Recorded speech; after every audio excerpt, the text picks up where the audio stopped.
He's the brain behind the insightful book Fitness Profits and the voice of the popular Your Fitness Money Coach podcast. In this episode, I'm chatting with guest Billy Hofacker, who has been owned a large and successful training studio for many, many years, and now has become a financial mentor for fitness professionals.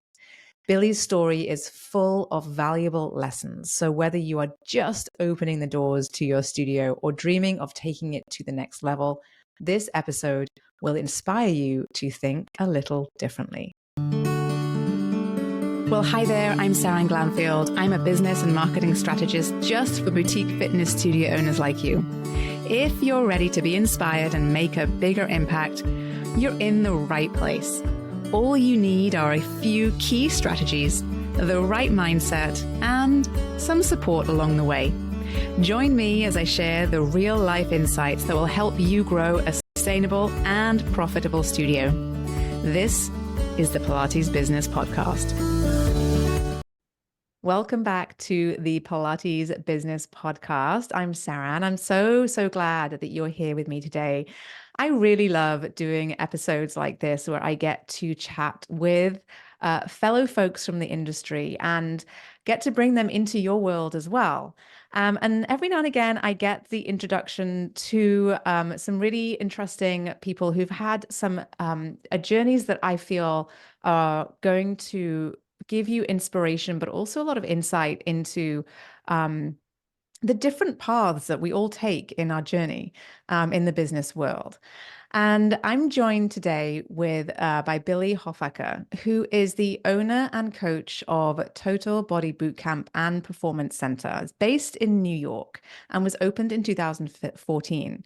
Now, today, Billy is based in Tennessee, and he is a successful author, a professional martial artist, and host of the Your Fitness Money Coach podcast.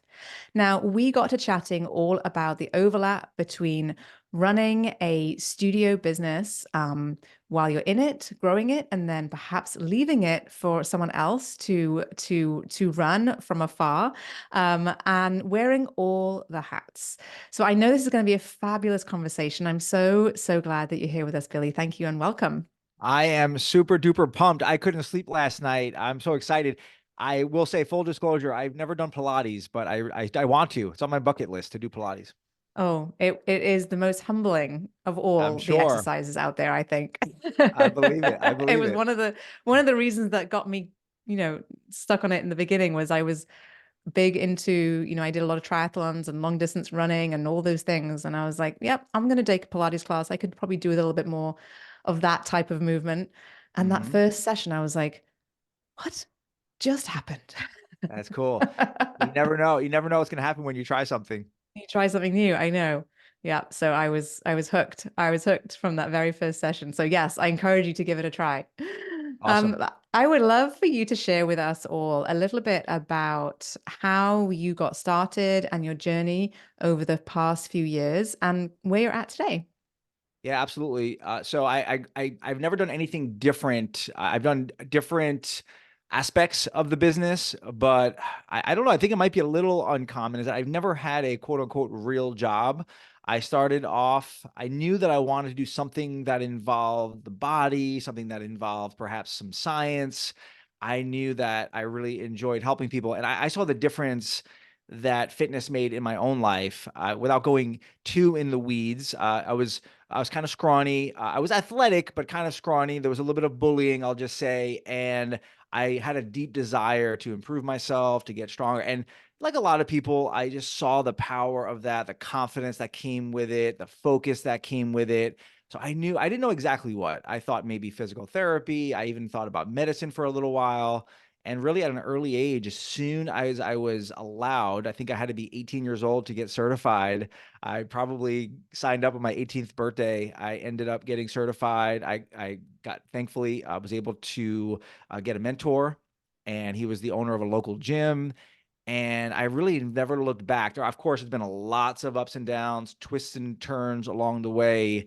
And I've done, again, a lot of variety within the scope of fitness. But going back, I know you said 2014 on the intro, which is true for my current facility, but I actually opened up my first one in 2010. And that was a quote unquote boot camp. I saw the power. I guess I don't know exactly how the Pilates model works, but of course, just like any other sort of service, you can go one-to-one, you can go one-to-many, you can go one to a small group. So I have lots of experience with the different models over the years, and that's been something that has evolved as well. And yeah, here we are today. So what does the business model look like today that you were Yeah, in your fitness facility? And yeah. So because you're yes, not actually there right yeah, now. yeah, correct. And that's a common thing that people ask me about. And I think in my case, because I had strong roots, and I'm not saying it couldn't be done otherwise, but I do doubt the ability for me to randomly open up a facility in in a totally different area right now. But I had strong roots there, lots of relationships. I had a long track record at that location, so I think that makes things very different. And now I still have those relationships. I'm still able, of course, with my team, to keep things going smoothly. But as far as the model, that has evolved, as I mentioned, in 2010.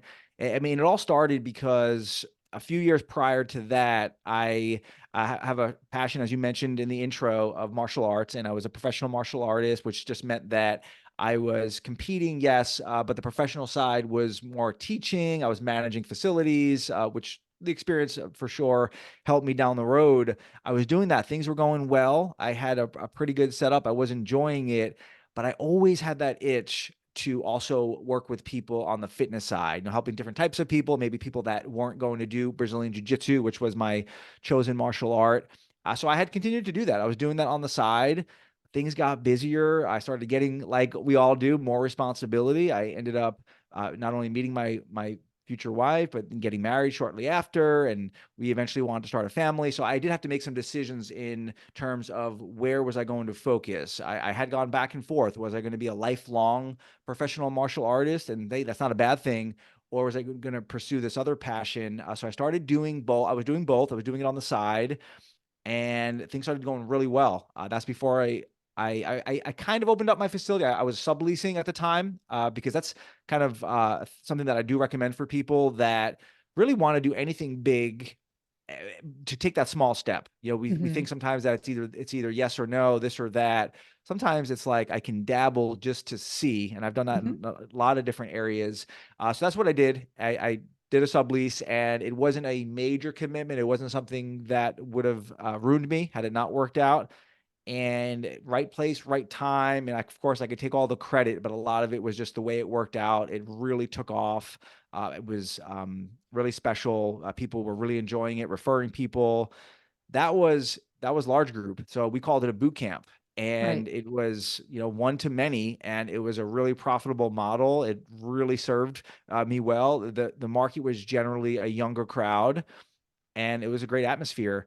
Over time, things progressed, and I became less and less passionate about that model, which I know there's lots of little lessons wrapped up in the story. It was the idea that it wasn't just about the money. Because if I was only concerned about money, I'm not going to lie. Like I did have some forethought, and I thought like, hey, eventually, I don't know how this is going to go in the long term. But with that said, it was really profitable. I mean, you could do the math. I wish we were charging $200 per month per person, and it was one coach, not making a huge amount for the session, and we'd have lots of people. I mean, sometimes, not often, but sometimes we'd have as much as like 40 people in there. Wow. So it was really, really good. And but one day I walked in, I had already, from an early point, I decided that I wasn't going to make the business about me. It wasn't going to be centered around me. It was going to be to develop a brand. And that's what I did from the start. I tried to bring in a team as soon as it made sense. Didn't always get that right, but that was what I was going for. And one day I walked in, it was like the middle of a session, and I didn't like what I saw. I didn't like the way people were doing things. I didn't like the way they were being coached. And it was nobody's fault. I don't think the coach was doing anything wrong. It's just there's just a certain limitation when it comes to that many people and one coach. And yeah, I could have brought in more coaches and all of that, But long story short, I decided to transition the model, and we introduced this idea of a small group. And this was pretty early on. I know now it's like really, really common, but this is over 10 years ago. It wasn't quite as common. And we did 1 to 4. And then we ended up opening up a second facility. And at the second facility, because we had that experience doing the larger group, we thought that we can get a sweet spot there of like 1 to 8. And while I don't really recommend that for people that I coach, it worked for us just because we had that background and that culture and those skill sets. And that's kind of what we did. And we've been all over the map, anywhere from 1 to 6, 1 to 7. So that's where we're at currently, is that smaller model, like 1 to 6, 1 to 7. Yeah, and I think if you've, I see that a lot in the Pilates world where you have got classes of around those numbers. And I think it can be very powerful to have small groups like that come together. I think it creates such a strong sense of community and support for each other, and a lot of camaraderie, seeing sort of similar people or the same people in the same group, on a very consistent basis. And if it's priced right, it can be an incredibly lucrative business model as well. So it's kind of a lot of parallels there for sure. Absolutely. And another thing that I look at is the simplicity of it. And I know that's Hmm. important for people is because yeah, we can have this business, make a lot of money, but if it's driving us crazy because there are so many moving parts, at some point there's those diminishing returns where, hey, I'd rather for it to be, I could probably add different services and perhaps make more money, but at the end of the day, I just need to make a certain amount there, and I'd rather have it run like clockwork than. Clockwork. Oh, absolutely. There's always that temptation, isn't there, to add, Mhm, an additional revenue stream, or mhm. you see someone else doing something and you say, "Oh, that looks like something that, my clients would like," or I know my clients would like that, and I should offer that as well. And, I've seen that happen very, very frequently. And oftentimes one of two things happens. One is either there's no one in the business that is truly in love with whatever that new thing is, so they don't put quite as much passion behind it as perhaps other things that they already have established in their business. Or it just feels so burdensome and so heavy, and such like an extra weight that it never gets that momentum, and it creates a lot of sort of complexity. And clients get confused: which package should I buy, which class should I go to, which trainer should I work with? And all of a sudden there's all these layers to something that creates a lot of friction, and I think that really causes quite a lot of stress, right? Yeah, it's such a good point. I think that's just a really good takeaway for people. And it's something that I don't think you ever really get past. I think if you have that entrepreneur's mind, you're always going to be tempted. I just kind of chuckled to myself when you were talking, because like literally right before the podcast, I got an email from somebody and I clicked the link, and they're doing this whole thing where it looked like they have like different food that they're making for clients, and they're doing all these other, and I was like, oh, that's really cool. We could probably do that. And they're like, and I had to like slap myself. No, and so it's like I think you're always at risk for that. So I think it's a really good reminder just to stay in your lane, stay focused, not worry about what everybody else is doing. Try to be the best in the world at what you're doing, and you're going to do well with that approach. Yeah, absolutely. So at some point, you had decided to shift your focus and direction, because your focus today is on helping fitness professionals manage money and their financial freedom. So Yep. tell us a little bit about what that looks like and what kind of brought you to the place that you're at today. Yes, absolutely. So what happened was, I think going back to around anywhere from 2015, might have been a little early, but 2016, 17, 18 for sure. We had the two facilities on Long Island, and we were doing some other things, and things were really humming. And like a lot of fitness business owners, ended up in a lot of different mastermind groups and different conferences, and so people would start asking questions like, wow, you have multiple facilities, what are you doing, what kind of systems are you running? So that ultimately led to me wanting to help them with their business. I created what was called the small facility system, which was essentially A to Z. It was almost like a licensing program where it was location specific, and it gave them the full rundown of how we do things. That was fun. That was great. People that signed up for that course, ended up reaching out to me, asking if I could do some private coaching, which I never saw myself at that point as like a real, as like a full on business coach, but it was a nice thing to do in addition to what I was doing. I had maybe a handful of clients. And then as the conversations continued, the topic of money was coming up more and more.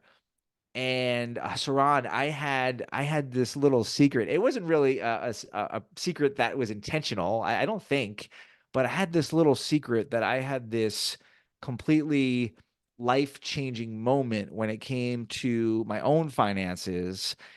And the more I started sharing a little bit about my story, the more the conversations continued, whether it was on a one-on-one setting or at live events. And quite honestly, one day I was driving. I was actually driving to the bank. I was driving from my house to the bank, and I had a podcast on. And the guest on the show that I was listening to, he just made like a basic comment, and it hit me like a ton of bricks. He said, "There is something that you have done or overcome in your life that you could help others with, and you need to make sure that you're not holding back on that, and you need to the world needs you basically." And it was just the right time, right place. When I heard that, I kind of knew my path was changing.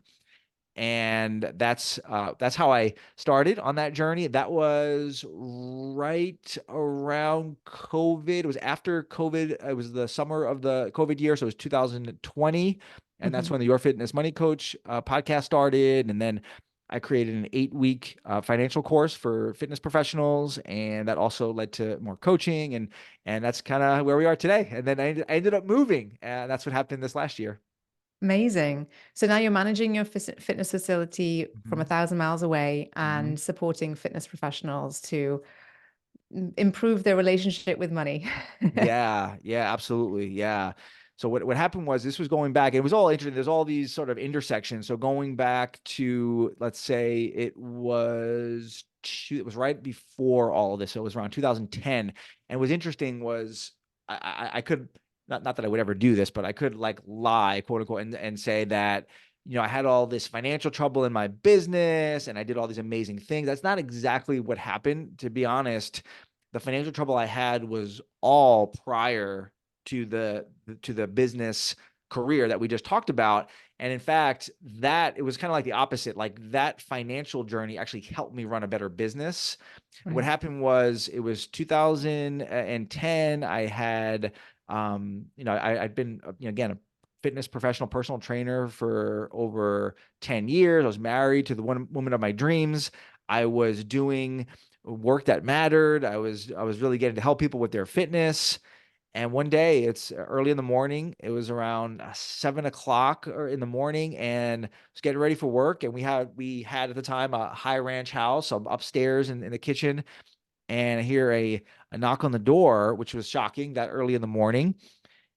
Surprised, I walked down the steps, opened the door, and there was this big muscular guy on my stoop. He had tattoos all over his face and piercings everywhere. He turned out to be like the nicest, sweetest guy, but I always like to add that to for dramatic effects. But as I looked past him, I saw my brand new white, not my white Porsche or Ferrari or anything like that. My white Honda Accord Oh my. was hooked up to his tow truck. My car was being repossessed.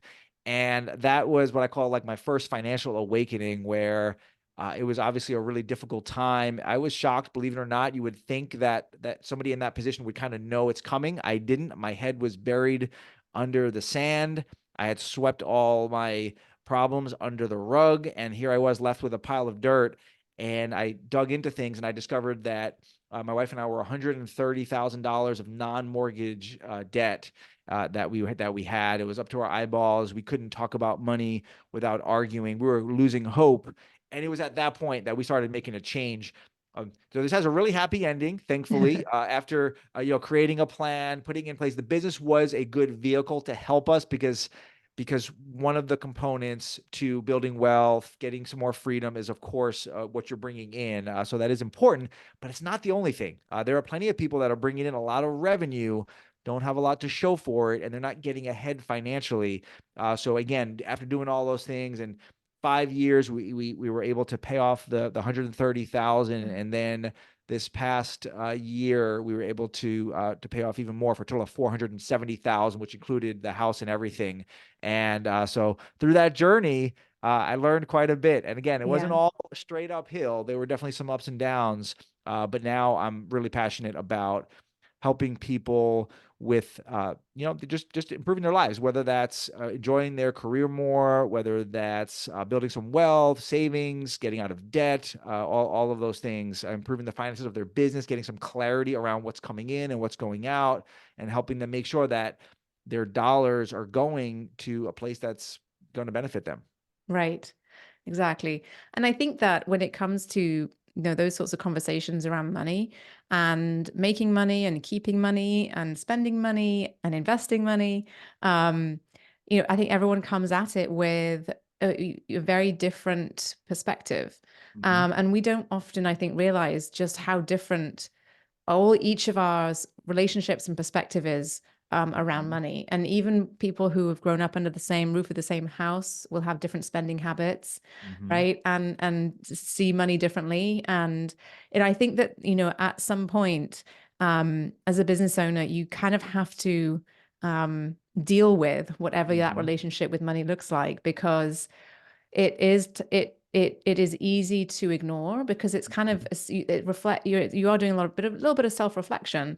um but I'm sure you work with a lot of personal trainers that set their own prices or Yeah, set prices for their team and so on. And it I think brings up a lot it of does. stuff, right?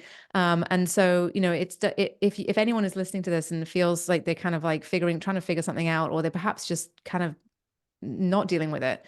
then I just don't, you're not alone. This is something that I Hmm. think everybody kind of has to go through as a bit of a process. And so, what kind of advice would you give to people who perhaps are feeling like a lot of burden, or having sort of some sort of blockages around maybe pricing or how much they're charging, and how to talk about pricing with their clients?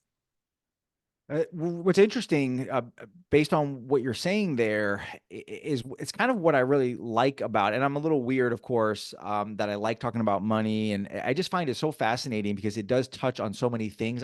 I like money not because of the money, which is so interesting. It really has very little to do with the actual money. We all know money is a tool, right?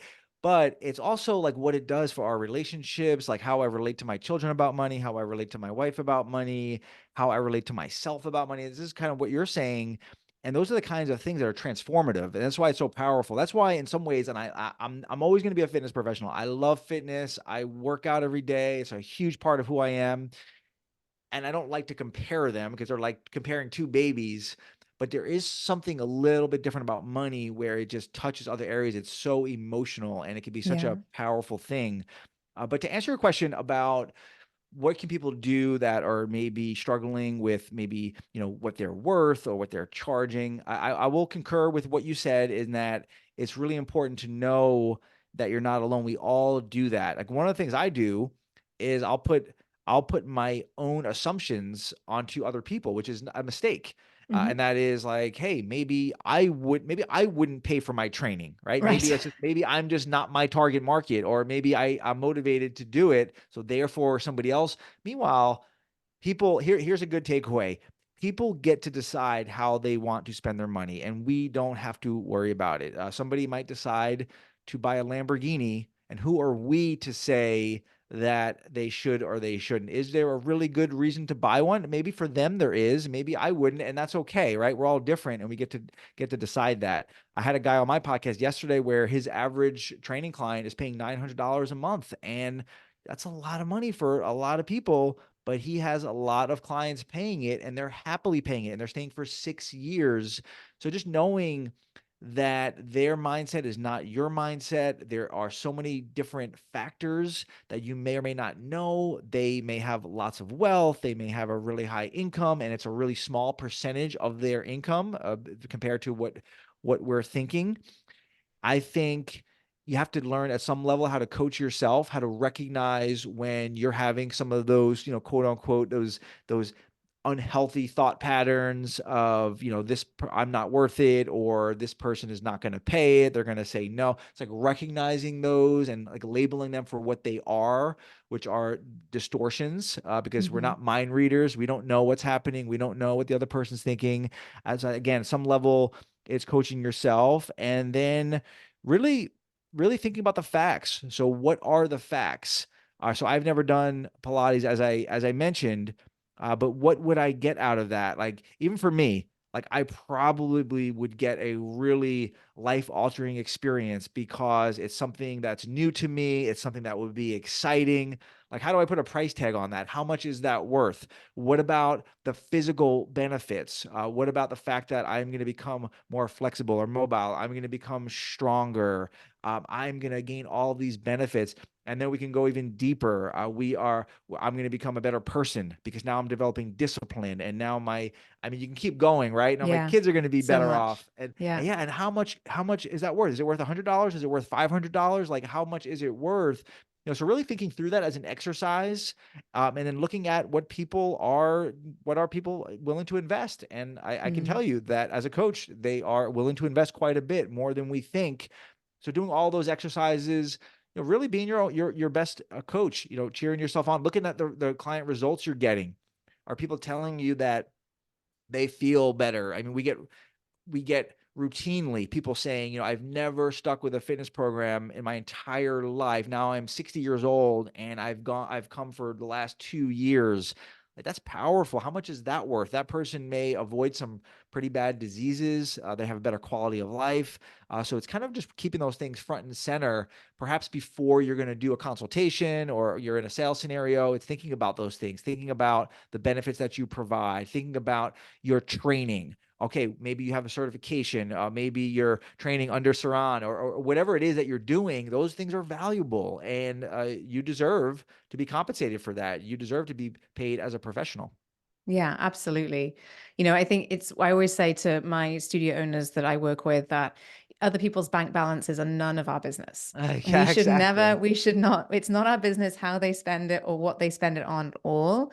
But it is really important that you set your pricing in a way that supports your business growth and the bottom line that you need in order for you to be able to build the business that you want, right? So, we tie a lot into it, and it like you said, it's a tool at the end of the day, and I love to use pricing as a tool. It's one of, I think, the easiest tools that you can play with in your business to kind of Mhm. to drive business and to see what works. It's one of the tools that we have at our fingertips. But and Mhm. it is, we kind of get, you can get hung up on a lot of things around that topic if you allow yourself to. And I think that's where that awareness has to come first of like, what am I making pricing mean? Mhm. Right? And it doesn't have to mean anything. In fact, Mhm. means nothing really. It's just a tool. Like, Mhm. you have your website, you have your pricing, Yeah, you it's know, good. and this is a part of doing business. And your value and your self-worth is different.